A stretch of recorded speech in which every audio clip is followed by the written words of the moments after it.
Cara, o que te deixou famosa na internet foram, sei lá, do jeito Os rolos, né? Não, mentira, não foi. Teve o lance dos rolos, que assim, que é o teu jeito de se expressar, que é Grossa, estúpida. direta. Vou começar a falar isso. E o fato de tu ser também nutricionista, né? Isso, comecei... O que veio primeiro? Veio a nutrição primeiro. Eu fiz faculdade em São José do Rio Preto. E aí, no dia que na semana que eu terminei a faculdade, um amigo meu falou, por que você não tem Instagram e tal? E pegou meu celular e botou ali. E eu fui mexer só um ano depois.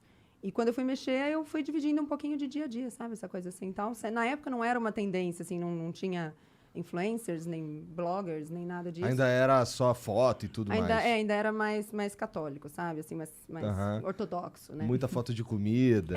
Não tinha Uns ainda gatinho. aquela bundinha, aquele peitinho, nada disso. E aí a gente podia entrar só pela comida e pelo conteúdo. E eu comecei a dividir por ali.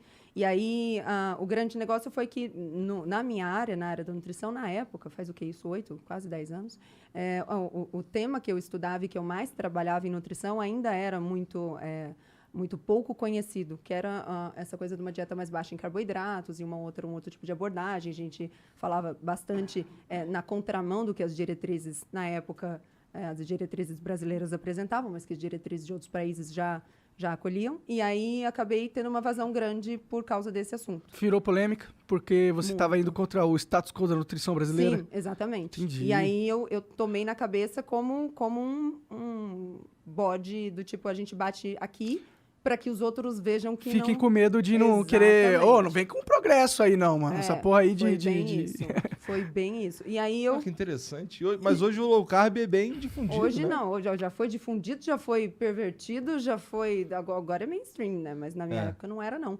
E aí eu tinha um grupo com 12 meninas, 12 nutris, que eram as únicas que eu conhecia no Brasil que falavam sobre isso.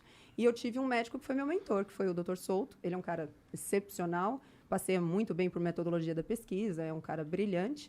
E aí ele ia fazer uma entrevista aqui em São Paulo, mas ele é de Porto Alegre, e ele não pôde vir, me indicou. E aí fui para essa entrevista, e aí de lá foi foi. Entendi. E aí, então, fiquei conhecida por isso.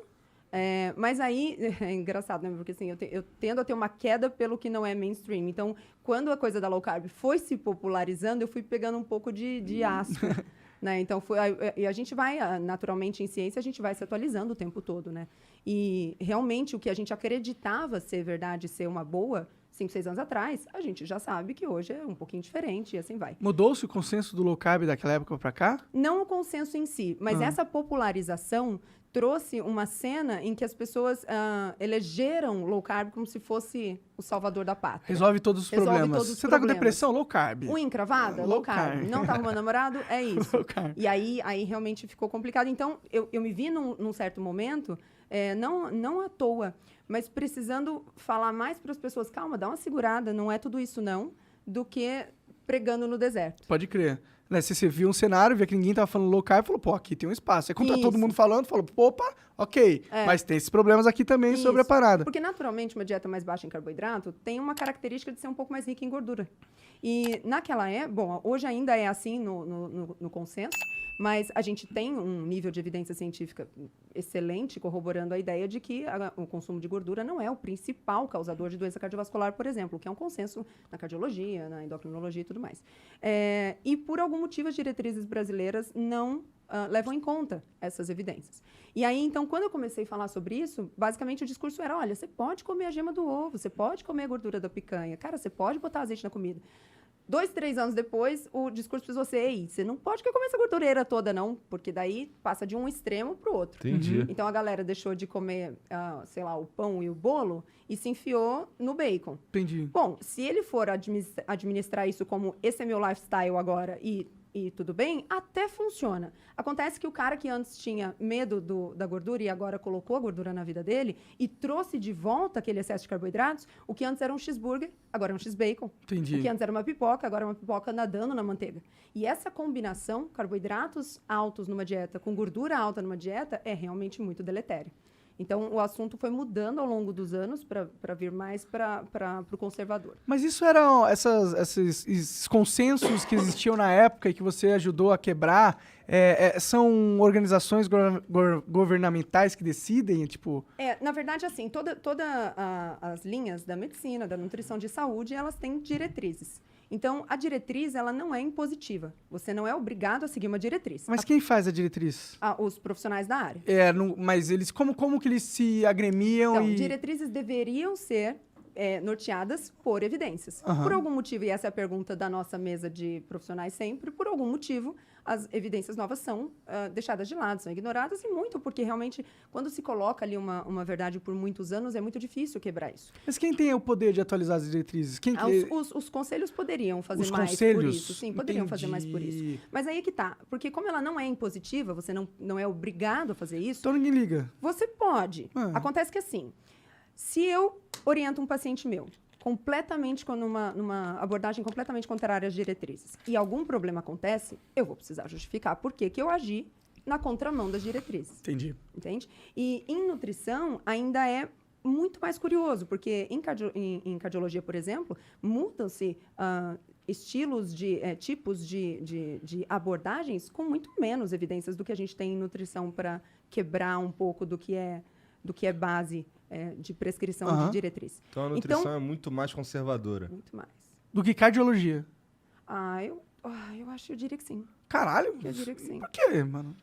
Por que o pessoal... A resposta me veio, mas tá muito cedo pra eu ser cancelada agora. Você tá no lugar certo. Você tá no lugar Todos certo ainda. pra ser cancelado. Vamos deixar, já tá Tá bem. bom. Tá. Nossa, ia dar muito E aí eu fui dividindo isso e tudo mais, e com o meu consultório, aqui em São Paulo, e fui palestrando pelo Brasil. Eu estive em 14 estados brasileiros em um ano. Da hora. Então, eu trabalhava, atendia de segunda a sexta, na sexta entrava num avião, ia para algum lugar, palestrava sábado o dia inteiro, domingo o dia inteiro, segunda estava de volta. E isso tudo usando a internet, e na época era Snapchat.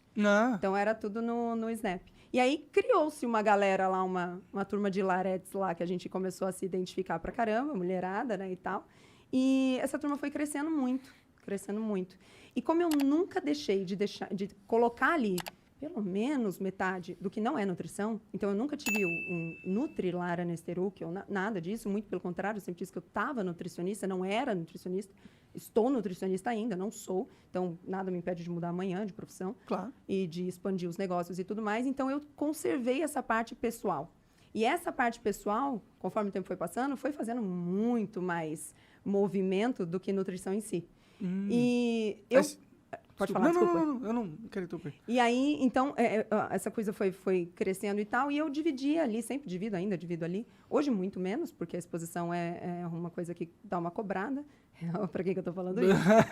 E aí, hoje, muito menos, mas assim, eu colocava ali sempre um pouco do meu pensamento de negócios e tal. E como eu fui muito bem sucedida nos negócios, que eu venho de não ter nada, de ter morado em casa que não tinha luz, de ter pedido dinheiro no semáforo, de ter passado fome. Hoje você me vê bonitinha assim, mas eu era estragada.